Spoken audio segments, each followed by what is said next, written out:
When Young Justice first premiered, it offered a fresh new atmosphere for the superhero genre. It was familiar, yet different, building off of the old characters that we knew and loved, but also introducing us to new characters that would easily become fan favorites. This show had its lighthearted moments, but the stakes were always high, and it wasn't afraid to grow with its audience. While each member brought their own style, strength, and story to the team, there was one hero who stood out in a way that no other characters did, and his name was Wally West. Now, from day one, he came in with something to prove. He wasn't a prodigy like Robin, and he didn't have the power of Superboy, or the leadership of Aqualad, but for the things that he lacked in, he made up for in his drive. Now, I know in the show that he came off as someone that talked too much, ate too much, and flirted with any girl that he saw. But underneath the jokes was someone that always showed up. He wanted to be taken seriously, not just as a sidekick, but as a real hero. And the people who knew him best saw that. He and Dick Grayson weren't just teammates, they were best friends. They had grown up together and they balanced each other out.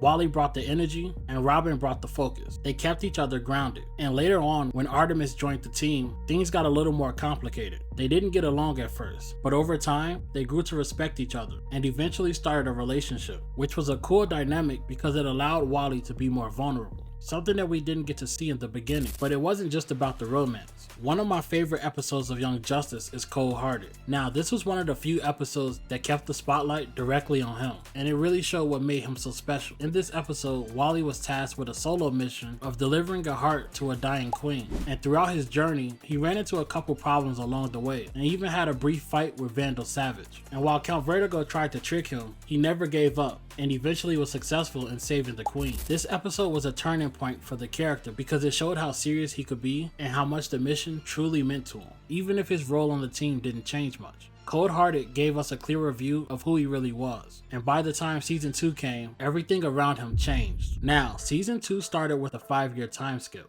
and with it came an older Wally, who was more grounded and stepped away from the team to live a quieter life with Artemis. But when the Reach invasion escalated, Wally returned to the team, mainly because his friends and the world needed his help. During the final mission, the team needed to neutralize a dangerous energy pulse from the Reach, and Wally had joined the other speedsters to help redirect it, but he couldn't keep up with the others. He started absorbing more of the energy than expected, and eventually it caught up with him, causing him to fade from existence. The mission was a success, and the world was saved, but the team lost more than just a speedster.